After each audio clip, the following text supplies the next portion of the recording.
Waarschijnlijk ben ze hier via het platdak, ben ze hier binnenkwam. Dus koevoet ertussen zetten, ben ik lezen niet smieten.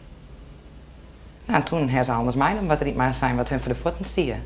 Vooral die oude vaderdag cadeaus, sets, geuren. Ja. Dus, ja. Balen? Ja, zwaar balen. Hoe groot is de skeer?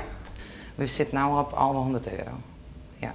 Dat is qua producten natuurlijk. En dan hebben we het net hoe de skeer die het materiaal omgebracht is. De skee is grut, benammen omdat de inbrekkers, voordat ze het Ruud Dutsen, bezochten door het plafond binnen te komen. Dat ging net heel goed. Een pad van het plafond in de stationshal kwam naar onderen. Waarschijnlijk hebben ze geprobeerd om via het dak naar binnen te komen. Dat hebben ze toen ook gedaan. En bij ze hier stuiten op de stationshal, werd terug dat ze weer omgang binnen het dak op. En daarna ben ze naar andere ruimtes bij ons gegaan en hebben ze daar spul meegenomen. En jonken de skeer terug de stellerij is de inbraak ik lastig voor de reizigers.